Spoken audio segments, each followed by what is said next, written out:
सन 1989 के सख्त तरीन जाड़े की एक उतनी ही सर्द और उदास शाम थी। यूगोस्लाविया के दूर उफ्तादा और पसमानदा गांव में एक कसाब बुखार में फूंक रहा था। परेशानी उसके चेहरे पर अयां थी। किसी न किसी तरह हिम्मत जमा करके उसने गोश्त तो बना लिया, मगर उसे रेस्तोरां तक पहुंचाना उसे अजाब लग रहा था। इतने में उसकी 11 साला बेटी स्कूल से लौटी बाप को परेशान देखकर माजरा समझ गई। बर्फबारी में गोश्त से लदी भारी भरकम रेड़ी खींचकर रेस्तोरां तक छोड़ आई। वो गांव के मिडिल स्कूल में अव्वल आई। तब अमेरिका में हाई स्कूल में वजीफे का इम्तिहान मुनक्कद हुआ। वो इसमें मुंतखब होने वाले चंद तलबा में से एक थी। उसे पढ़ने और मेहनत करने का जुनून था, जो बिलाखिर उसे जॉर्ज टाउन से होता हुआ हार्वर्ड यूनिवर्सिटी के कैनेडी स्कूल में ले गया। चंद बरस की मेहनत शाका के नतीजे में वो अमूर खारजा में माहर समझी जाने लगी। अमेरिका में अपने मुल्क की पहली खातून सफ़ीर मुकर्रर हुई। वजारत खारजा का मुश्किल फरीज़ा इंतहाई खूबसूरती से निभाया। इसी खातून को चंद रोज़ कबल सारी दुनिया ने सताइश भरी नज़रों से फीफा वर्ल्ड कप के फाइनल में अपनी टीम का दीवानावार जज्बा बढ़ाते देखा। वो आम स्टैंड में अपने हम वतनों के दरमियान डिब्बों वाली सुर्ख टी शर्ट जेब तन किए नारे बुलंद करती नजर आई। ये कोलंडा ग्रेबर कैट्रोविच है, क्रोएशिया की मुंतखब सदर, जिसे 2 अरब से जायद टीवी से चिपके नाजरीन सताइश भरी नज़रों से देख रहे थे। वो इकानमी क्लास में खुद टिकट खरीद कर पहुंची। वीआईपी सहूलियात शुक्रिया से वापस कर दी। इस दौरानिया में अपनी तनख्वाह वापस कर दी। आपको ये सुनकर हैरत होगी कि क्रोएशिया की आबादी महज 40 लाख है। इसका वर्ल्ड कप के फाइनल में पहुंच जाना किसी मौजज़े से कम नहीं। So though did Perisic, Mandzukic! Croatia hit the front! Mario Mandzukic pounced! And Croatia, for the first time ever, will play in a World Cup final! 50 साला कोलंडा अपने मुल्क के तमाम मैचों में मौजूद रही। इस दौरान इसने नेटो के सरबराह इजलास में भी शिरकत की, मगर रातों रात वापस मास्को पहुंच गई। मैच के वक्फे में वो अपने मद्दे मुकाबिल फ्रांसीसी टीम के कमरे में अचानक जा वारद हुई। उसने उनका भी हौसला बढ़ाया।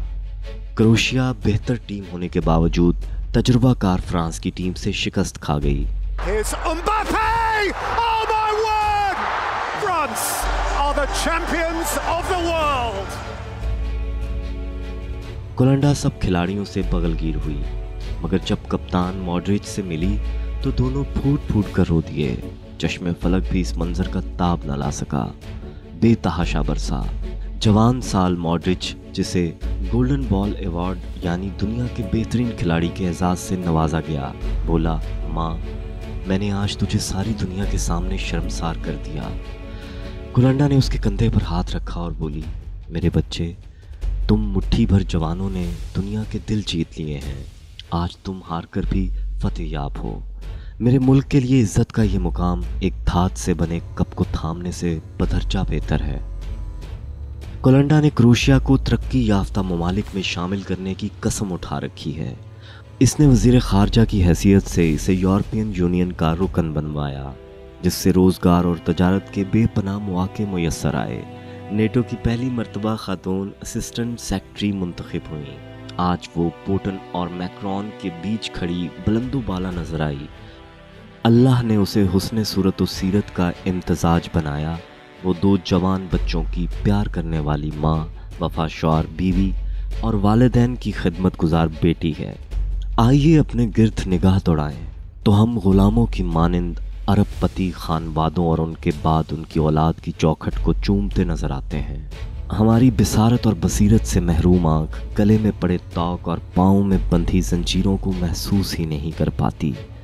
क्या हम भी किसी आम आदमी को गैर मामूली जहानत, इखलास और बुलंद अखलाक की बुनियाद पर अपना राहबर चुनेंगे?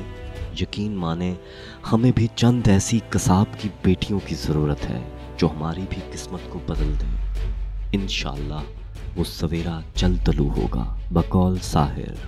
जब धरती करवट बदले की, जब कैद से कैदी छूटेंगे, जब पाप खरोंदे फूटेंगे, जब जुल्म के बंधन टूटेंगे, उस सुबह को हम ही लाएंगे।